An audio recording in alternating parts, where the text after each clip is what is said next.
Welcome back to the Cosmic Cafe show, where the paranormal, for this season finale, part 2, is normal. My name is Eric Brown, and I'll be your host and server. We now continue with Ted Peters, the discussion from part 1 of our season 1 finale. If you haven't seen that episode yet, I'd recommend you watch that episode first. But Ted, I'm really glad you could stick around and make our season 1 finale as special as it is. So welcome, I guess. Well, you're already here. Well, you're not already welcome here, again. Eric. But thank you. Yes. I like sipping my Java in the Cosmic Cafe. I'm so glad you point that out. No, what could be better? Exactly. Yeah. None of my other guests really compliment the cafe on our brew, but it's good, isn't it? Yes, actually, I'll have some. So help our maybe. Well, when we ended our last discussion, I had mentioned that what I specialize in my work is looking at how people interpret the UFO. Right. And I outlined four structures. Let's just put up.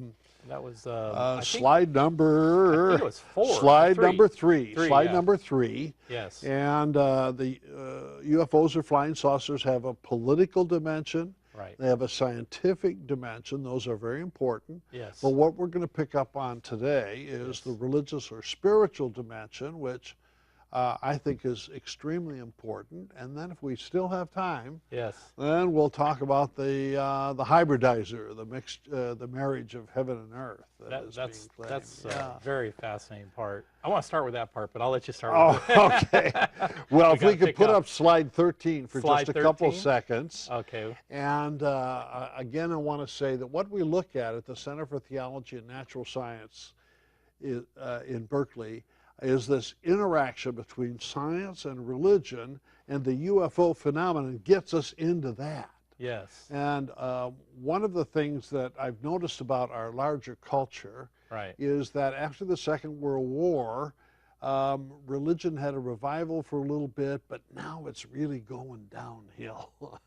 And people have this sense that science is sort of replacing religious insights. Well, really good science doesn't replace any religion, but scientism, that's science with an ISM as an ideology, well, we're going to just sweep all that leftover religion up into our bin. And something like that is going on, and you can see it in the UFO phenomenon when we develop what I call the ETI myth. And that is this belief, it's a belief that you find both in the UFO community and at NASA and at SETI, that evolution is progressive. Okay? So if you can imagine an extrasolar planet, and you can imagine that life gets going, and that it evolves and moves towards the complex from the simple, from the stupid to the intelligent. Yes. And suppose it starts 1 million years before it does on Earth. Oh, my goodness. What are you going to get? You're going to get, let's put up slide number 15 there. What are you going to get? You're going to get progress. And at some low stage of evolutionary development, you get religion. That's where dumb people are. And then, as we evolve beyond religion, then you get what? You get science and technology. So let's construct a myth that says on these exoplanets, intelligent creatures have evolved longer than we have here on Earth. And what have they done? They've accomplished things in science and technology that are more advanced than we have on Earth. Well, with advances in science and technology, I'll bet you they've had advances in politics, ethics, morality. One would hope. I'll bet you they live in a utopia. Funny thing. Probably. Maybe like heaven or something. Just like heaven. And I've actually interviewed people who have had a close encounter of the third kind, an abduction, and they describe the place that these aliens come from as like heaven. So I just want to say we've got a myth developing, but it's a scientized myth. Right. Empirically, there's no evidence whatsoever, A, that such civilizations exist, Right. B, that they have followed the path of evolution in the same way that it happened here on Earth. Your best evolutionary biologists will deny that evolution is progressive. Interesting. Francisco Ayala, Ernst Mayr, Stephen Jay Gould, the really great evolutionary biologists, there's no progress. It's not going to happen on another planet. Oh, there's a minority of biologists who think, oh yes, it could happen. So if you believe that there are advanced civilizations on other planets, man, that's in the face of our best evolutionary biology here on that planet. So we have to ask, why is it that someone would want to have that belief? Right. And I think it comes from a deep inner yearning. We all want salvation. Right. We would all like from heaven, you know, I mean, flying saucers come from the heavens, don't they? Descend and give us all the gifts that science and technology can give. So the secret is this: in our society, a real religion, science and technology. And so what we do with what's going on other planets is we sort of project our value system onto these other planets. Now that doesn't mean it's false. I mean, very well the myth could actually be true, but it's not science. Yeah. Even though scientists believe it, even though people in ufology believe it, it's not good science. It's a desire to kind of sweep, you know, the broken glass left over from religion up in and make it work for a worldview that's, you know, very secular in character. So that's the argument that I make in that book. What do you think, Eric? Well, are you persuaded? Well, you know, I did think about something that I've known my whole life from my parents, and that is with my sister and myself, there was always a squabble, and we both were right about something that had happened, something broke or whatever. So my sister had her story, I had my story, and who are the parents to believe, you know? And so they always said, you know what, there's your story, there's your sister's story, and the truth is probably somewhere in between. So I couldn't help but thinking of that when you were saying, you have the scientists telling their story on this side, you have the theologists, religious people on this side telling their story, and possibly somewhere in between is the actual truth. Yeah. Well, I have to say, I kind of hope that the ETI myth is true. I mean, I'm just as excited as anybody else who thinks about this. It's just that I have to grant that it's really not good science, even though I hope it's true.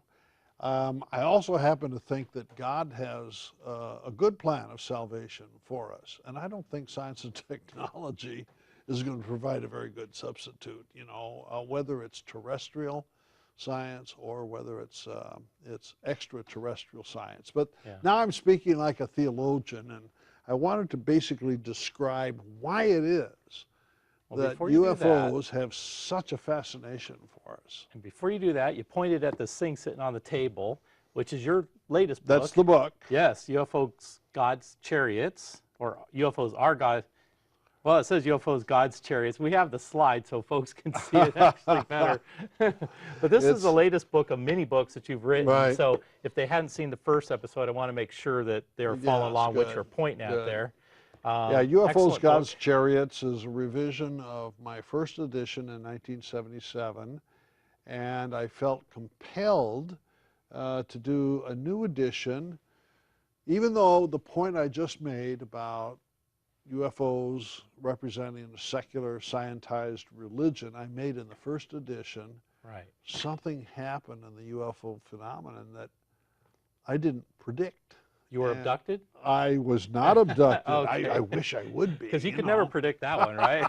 No, that's true. Unless you're standing out by Area 51 with your thumb out hitchhiking. Hey, that's a good idea. I haven't tried that yet. I could do it all night long with a spotlight on my thumb. I'm going to get you sidetracked and we'll never get all your stuff covered. But anyway, you were just about ready to tell everybody. Yeah. Now, I have 4 models, and I've just talked about the first 3, the political, the scientific, and the religious. Yes. Here's the fourth one, and Okay. it arises in the late 1980s and into the 1990s, and you get these reports of people abducted by aliens. Sometimes they say multiple abductions. Most are women, some are men.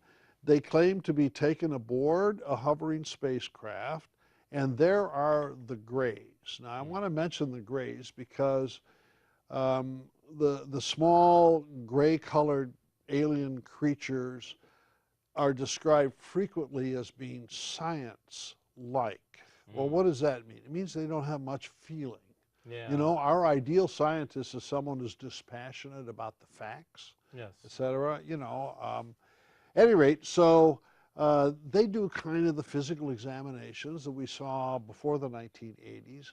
But then you get reports of sexual abuse, sexual intercourse, the pregnancies of Earth women with aliens, and then they produce the hybrids, and they might get re-abducted to go up and help take care of the baby. Real quickly, we should probably make sure people are clear on what you mean by the term hybrids, if they're kind of new to the term. Oh, yes, that these babies are allegedly created with half the genetics of a terrestrial human being and half the genetics of an alien species. Which explains some of our super athletes, right? Yeah, well, I hadn't thought about that. No, or top scientists. You know, I had thought performance-enhancing drugs had explained that, but now this makes more sense. That's why they can't trace it. Yeah. Well, I've talked with a few people who claim that they themselves are hybrids, and when I talk with them, frankly, they kind of look like you and I do. Okay. Yeah, I don't see the traits of the Greys or anybody else in them. I haven't seen any walking around either. So. But I'm sure I'm sure it's entirely possible there are hybrids out there. Well, there's no question that people who report these experiences believe what they're saying. Yes. And I take that very seriously. And what alerted me to this was all the negativity. They didn't want to be abducted. They were kind of manhandled and bounced around. They don't claim that the aliens are malevolent or mean. They just don't have feelings. They're not courteous. They don't say please, thank you. No, they just kind of go about their business. And I have to say that given the theories that I had developed through the 1970s, I hadn't predicted this. And a really good theory predicts things. So I'm thinking, oh, there's something wrong with my theory. Well, a number of UFO investigators wrote books with abduction accounts, these negative experiences, and most of them met and talked with each other in New York City. Bud Hopkins, Whitley Strieber, David Jacobs, and John Mack, although John Mack was a professor at Harvard in the medical school there. He taught psychiatry. And actually, John Mack's book called Abduction, I think maybe 1993 or something like that, it was published. Yeah. When I read that book, I said, I don't like this. It doesn't fit my theory. Yeah. You know, because my theory is that, you know, that the UFO experience is a form of religious experience in secular guise, and it's a very positive thing if not benign. So I went to Boston and had a showdown with Dr. Mack, who's a great guy, by the way. Well, that's good. And I explained what my theory was in UFOs, God's Chariots. And I said, Dr. Mack, I just don't see all this negativity. And I don't understand, you know, what it is that you're getting. And he said, well, two things. First of all, you're not reading me carefully enough. Oh. Your ears always open up when you hear that. He said that actually, if you read between the lines, that these abductees did feel that this was a life-transforming experience of a religious nature. And then he said, secondly, you don't see it in this book, but over a period of time, he would maintain a therapeutic relationship with abductees. He said they gradually reinterpreted their experience until it got more positive. Oh, okay. Okay. And so Dr. Mack wrote a second book in the late 1990s in which he made it more clear that even these initially reported negative abduction experiences turn out to look more like my religious or spiritual experience. Okay. So I don't want to plant my flag of victory, because there is still this negativity that one has to deal with. And so that's why I've got these 4 different models of interpretation. And again, I don't know what a UFO is. It's unidentified. Yeah. But you and I, as Earthlings, we want these things to be meaningful, and I'm just trying to figure out, how are they meaningful? Right. Yeah. Did you bring any slides that are there? The control room is asking me, did you bring? Did I bring any slides? Did you bring any slides that are for? I think that Dr. Mack or any of the others that you're talking about? Or? Actually, if you put up slide 12, if we have time, I have a theory in which I try to explain the negativity. Okay. I'll bet you're interested in hearing it. Well, they got the slide up. Oh, slide number 12. Okay. Yeah, they do. They do. All right. Yes. Now, if we can leave the slide up for a little bit. Okay, leave the slide up for a little bit. Yeah. If we go back to the classic Betty and Barney Hill case of 1961. Okay. Okay. They're both abducted, and they can't remember the details. So a psychiatrist named Benjamin Simon in Boston does what? Hypnotic regression. And he retrieves the forgotten memory. So from 1965 on now, you've got UFO investigators using hypnotic regression to retrieve forgotten memories of UFO abductions. Jim Harder from Berkeley and Leo Sprinkle and some others were known for this. 1980, something happens, and you see a picture here of a book called Michelle Remembers. Go ahead and get the slide back up. Yeah, so that's slide 12, okay? Yeah, Michelle Remembers. This book, written by a psychiatrist and his client, now uses hypnotic regression to retrieve the forgotten memory not of a UFO abduction, but of sexual abuse and satanic ritual abuse. Well, this book gets read, and suddenly things happen. We get a spate of lawsuits, criminal prosecutions actually from 1982 on, of preschool workers. I seem to remember that, even though I was not as... I'm glad you weren't a preschool worker. You'd be in prison right now, okay? And well, what did these preschool workers do? They were accused of sexual abuse and satanic ritual abuse, at least 100 cases by 1985. From 1982 to 1987, the biggest case was the McMartin Preschool in Los Angeles. 5 years that case took. At that time, it was the most expensive prosecution in Los Angeles County history. Unbelievable. And the preschool workers were found innocent. Innocent. Yeah, they were accused of taking the preschool children to a subterranean ritual place and abusing them sexually and getting them to drink blood and worship Satan. And of course, they looked under the building, didn't even have a basement, right? Oh, okay.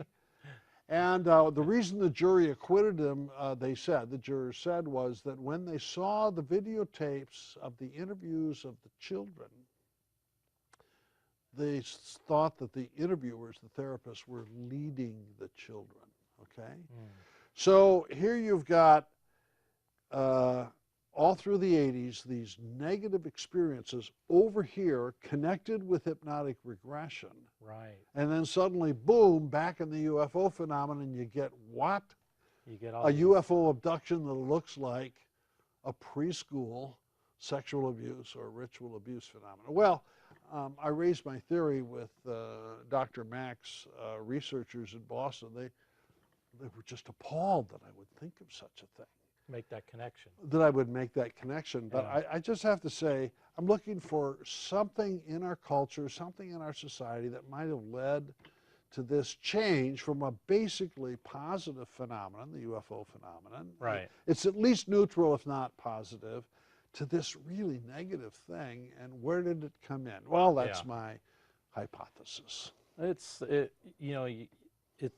something that can't, in my mind, can't be denied, because it's like a blockbuster movie will come out, and then not too long after that blockbuster movie that maybe introduces a new idea. That's right. You get like copycats. That book you're talking. Yeah, then suddenly you get copycats. Right. And it's just like that book you brought up. The book brings to the society's attention this concept of programming people under hypnosis to believe something that's not real at all. Right. And so, yeah, I believe the phenomenon completely exists. And I think it explains some of these reports that are out there. Right. And so you talk about that in your book.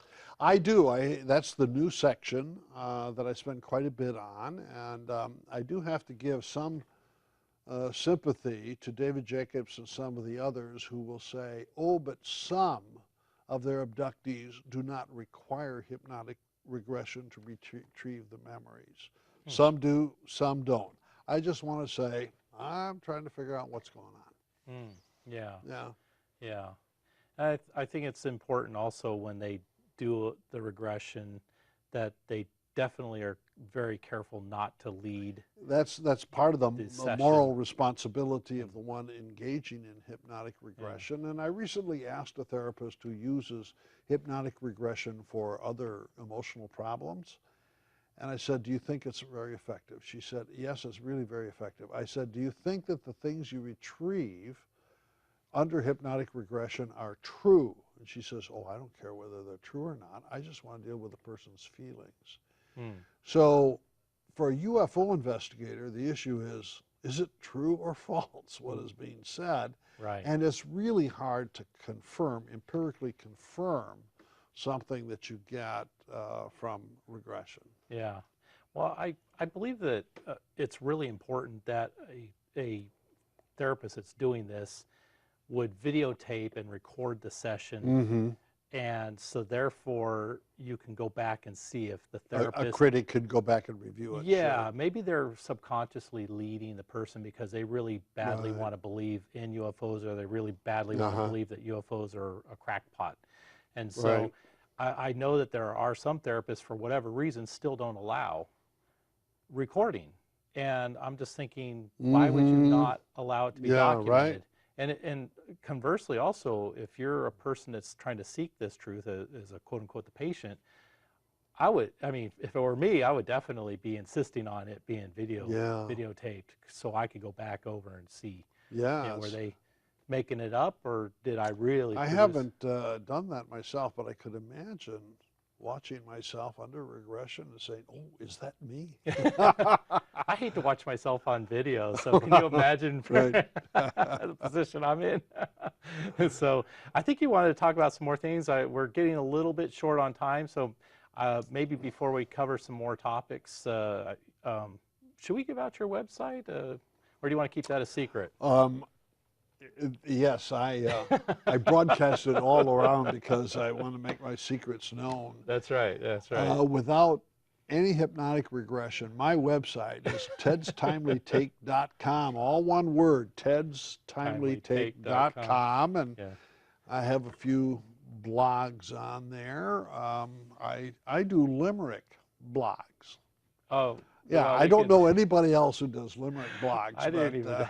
I was looking around. I didn't see that. At any rate, I'm gonna have to go back and check that out. Yeah. Well, I have lots of resources there on the interaction between faith and science, and a little bit on UFOs, and some on a field that we're trying to develop in Berkeley called astrotheology, and that's where theologians engage with scientists now, not the UFO phenomenon, but with scientists engaged in space research and raising the question of the possible significance of extraterrestrial intelligent civilizations for religious consciousness. And what might happen to the religious mind if we can confirm that we have space neighbors, and are we going to have a covered dish dinner and invite them? You know, what really is our moral obligation in the event that that comes. So we have material like that on tedstimelytake.com and other books, and I hope, actually some good theology. If you just want a good reflection on the concept of God or the concept of sin, well, you can go to my website. Lots of sin on my website. Yeah. Well, I've definitely reviewed it around, and we're pretty much all out of time, so I'm going to have to leave it at that for our friends at home to go to your website, Ted's Timely Take, and you can also go to our website here, cosmiccafeshow.com. Again, that's cosmiccafeshow.com, where you'll be able to get Ted's bio, get links to Ted's website, also all the other guests that we've had on this season. So please visit the website. You also have links to all of the TV stations that carry our program here, and thank you to those TV stations.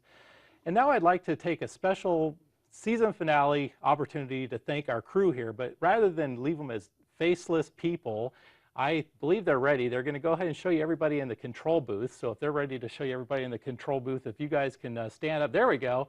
So there's the two Andrews in the center, the director Andrew who's standing up, and Andrew who's sitting down is our teleprompter guy. And then to their left or right is Linda, who does the switching, and Fred, who does the graphics. Thanks again, Fred. Fred's the one that gets those slides up. And off the far end there in the yellow shirt is Sarah, our studio technician, program manager. On the other side of them is Steve Hall there. He's our sound engineer. He's wearing the white shirt. So thank you, everybody in the control booth there. And then over here we have our camera operator, Paul, who's stepping in tonight, running camera 1. Oops, they switched to Leah on camera 3. And then there's Sue, who's the floor director, and she's also my beautiful wife of almost 14 years. So happy almost anniversary with my wife, actually. So thank you very much, Sue, for being our floor director as well. And then camera 2 operator, who does that really great opening for us, is Mr. Bob Sitzwoltz, and he's trying to get in front of his camera. There he is. Hi, Bob. Have to wave at Bob. That's the crew. We have a big crew here. They're all volunteer, as every public access TV station is.